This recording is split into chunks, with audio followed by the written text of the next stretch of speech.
Such a beautiful question. And I would love your thoughts on that too, in terms of self-image, identity, anything you want to share. One thing that is helpful, and we were talking about the Gap and the Gain, which is a book I wrote, is, and this fits with what I was talking about with mastery of time. I'm just going to share a few different thoughts on your question. So this one right here,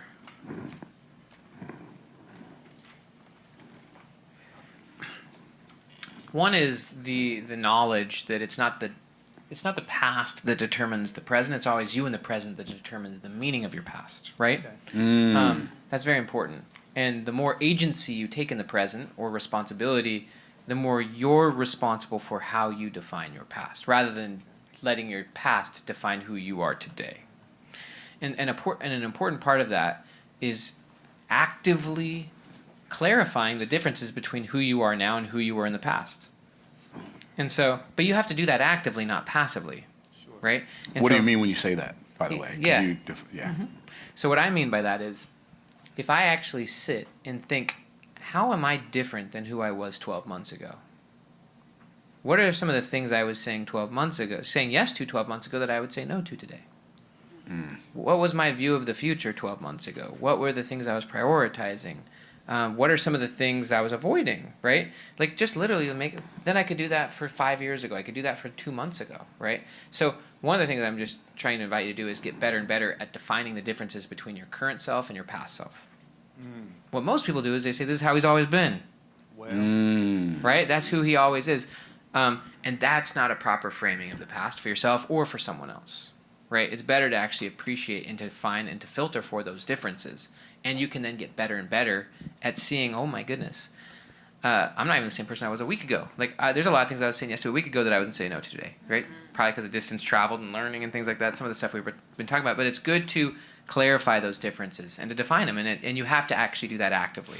So if I sat in my journal, or if I just thought about it and said, what have I gone through in the last week that makes me know a lot of things my past self, even a week ago, didn't know and didn't realize. And now I know, and now, therefore, I don't have to repeat. So that's one thing. I look at identity similar to how I look at goals. And I look at it more as a tool. I don't certainly there's core elements of identity, how you define yourself, your view of God, things like that. But I don't try to over attach to a particular identity, right? Like, I don't make it such a big deal that I've written books, right? And have to say, like, I gotta have this identity as an author, like, because then identity becomes a trap, right? And so you don't want. So I think it's just important to the idea of not getting stuck in a self-image. Certainly having a different future self. Like, I've been talking just in the last 2 or 3 minutes about how I'm not the same as my past self. I think it's also important to realize your future self isn't the same as who you are today.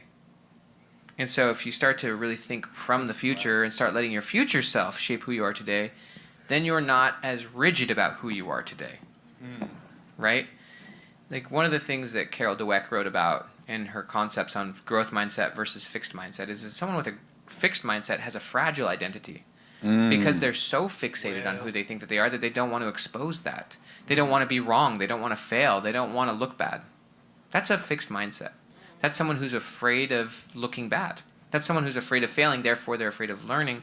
Whereas if you're just operating from the future and you're not so attached to where you're at in the present, you know that who you are in the present is just a blip in the radar, then you're very comfortable failing. And in fact, if you're going for an impossible goal, or if you're going for big goals, you're literally failing or making mistakes every single day.